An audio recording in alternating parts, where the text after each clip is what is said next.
हमारी भक्ति में सबसे प्रथम जो सीढ़ी है वो है विश्वास प्रभु के प्रति।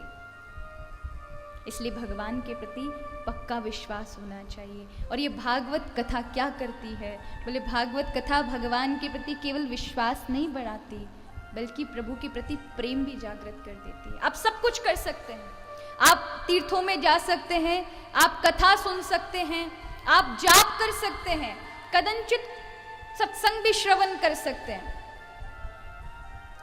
यज्ञ में बैठ सकते हैं, लेकिन कोई कहे ना कि आप भगवान से प्यार करो, तो ये नहीं हो सकता। ये तो प्रभु की कृपा हो, किसी संत का आशीर्वाद हो, गुरु की कृपा हो और प्रभु अनुग्रह करें, ऐसे जब सुअवसर बनते हैं तब भगवान से प्रेम होता है। अन्यथा भगवान की भक्ति करेंगे लेकिन प्रेम नहीं हो पाएगा, और जब प्रेम नहीं होगा तो फिर प्रभु से संबंध नहीं होगा आपका। फिर आप कुछ विशेष नहीं है, वो वह परमात्मा है जो सबका कर्म प्रारब्ध के अनुसार उसे देता है। हम बड़े चालाक हैं, बड़ी चालाकी करते हैं। हे भगवान, मंदिर जाएंगे, हे भगवान हम पर ये कृपा कर दो, 1.25 सेर लड्डू चढ़ा देंगे। इतने सस्ते समझ रखे भगवान। अच्छा, यहाँ कोई संसारी किसी जज के पास जाएं और उससे कहें 2 किलो लड्डू देंगे, हमारा ये जो हमने ये जो केस आपको हमारा आपके पास है इसको फ्री करा दीजिए, हम आपको 2 केजी लड्डू खिलाएंगे, तो क्या वो जज सुनेगा? वो कहेगा मोटी रकम लेके आओ, इनसे काम नहीं चलने। आपने इतने सस्ते भगवान को समझ लिया। क्या आपके 1.25 सेर लड्डू पे भगवान बड़े लालची होकर बाहर आ जाएंगे और कहेंगे हाँ भाई तू पहला भगत है जो इतने सारे लड्डू लेकर आया? जो आपको देने वाला उस लड्डू की क्या आवश्यकता? लेकिन हाँ, प्रभु आपके भाव देखते हैं।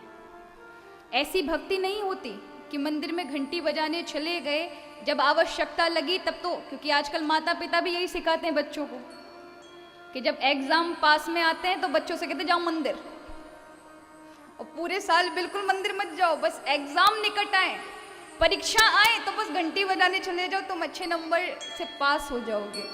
और बच्चों को भी वही याद रहता है कि बस जैसी परीक्षा आएगी तैसे भगवान याद आने लगेंगे। इसे कहते स्वार्थी भक्ति। वो भक्ति नहीं है, इसमें स्वार्थ है। माना कि भगवान से के अलावा किससे मांगे, लेकिन केवल मांगते ही रहे, ये भी ठीक नहीं। आज आपको प्रभु ने दे दिया, कदंचित मान के चलें, आपको मिल गया तो आप खुश हो गए, आपकी भक्ति श्रद्धा बढ़ गई। कल आपने कुछ और मांग लिया और प्रभु ने नहीं दिया, आपकी भक्ति हट गई, वहीं की वहीं छोड़ देंगे आप, आपकी श्रद्धा घट जाएगी।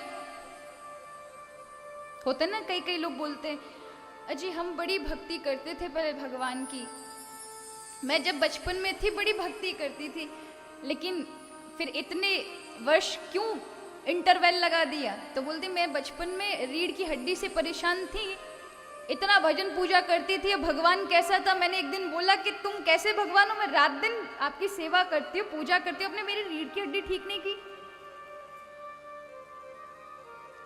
और जब उन्होंने ठीक नहीं किया तो मैंने भक्ति छोड़ दी। इसे भक्ति कहते हैं? अरे भक्ति तो निस्वार्थ होनी चाहिए। भक्ति का अर्थ है प्रभु से प्रेम। आप जरा नापें आपके अंदर कितना प्रेम है प्रभु के प्रति। क्या हमारे अंदर स्वार्थ छिपा है या प्रभु के प्रति प्रेम छिपा है?